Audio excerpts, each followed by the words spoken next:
Hi and welcome back. In this video I'm going to be taking a closer look at my hammering technique.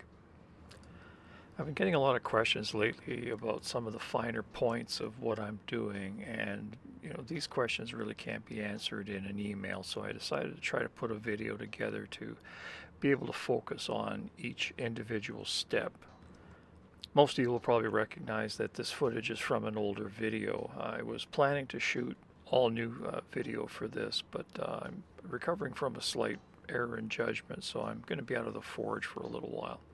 This footage is back from a couple of years ago when I was in the forge just about every day, so the technique's probably a lot more accurate than I would have portrayed today anyway, so that's what I'm going to use. You'll also notice that I seem to be wearing somebody else's pants, but these are mine. They're just back from when I used to weigh 120 pounds more than I did at this time. You got to wear them out before you throw them out. So the first thing I do when I get to the anvil is to set my feet fairly wide apart. They're at least shoulder width, probably a little bit wider. My knees are flexed and I'm leaning forward slightly. At this point, my upper body and my arm are basically locked in one position. The lifting of the hammer actually starts when I change the position of my upper body by driving my hips forward underneath my shoulders. And you'll notice that the amount of lift that I'm getting in my hammer is actually directly related to the change in the tilt of my upper body. This small change in my body position gets the hammer moving, and it really helps to reduce the weight of the hammer by a significant amount. At this point, I start using my legs to drive my upper body upwards. At the beginning of the step, your arm and your shoulder are basically locked in one position, but as you drive your body upwards, the hammer essentially becomes weightless, and you can start using your arm to bring the hammer to its full height. Once the hammer is at full height, you'll see me start shifting my body position more forward again, and then I follow the hammer down so I can position my body to start the whole process all over again. You'll also notice that I'm standing very close to the anvil and as close to the work as possible. Keeping the hammer close to your body really reduces the amount of strain on your arm.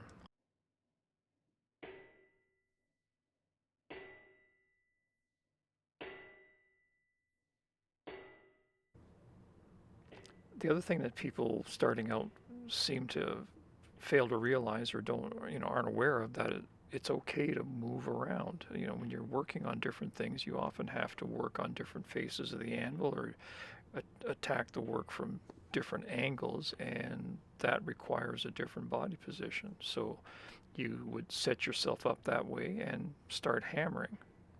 Don't get stuck with this idea in your head that you have to stand poker straight next to your anvil and swing your arm around like a whirligig or something and have to reach every part of the anvil regardless of what you're doing by standing in one spot. Move your feet, get over to where you need to be, and position yourself correctly for the hammering process.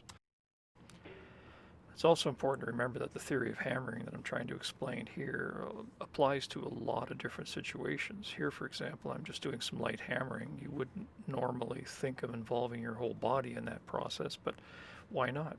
I've got a little bit of a bounce going here. It's helping me keep a certain rhythm going, and it is contributing to removing a fair amount of the weight from the hammerhead. So why not make even an easy process even easier?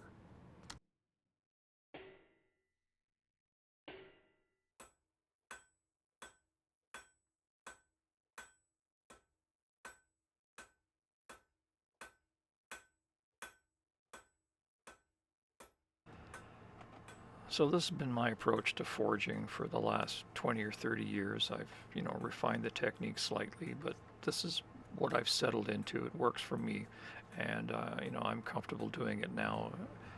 Your approach may vary quite a bit as you experiment with this process, but I think as long as you build it on sound principles, and that is of spreading the workload over your entire body and letting your major muscle groups take most of the workload, you'll come up with a healthy solution to doing some heavy hammering or any hammering at the anvil.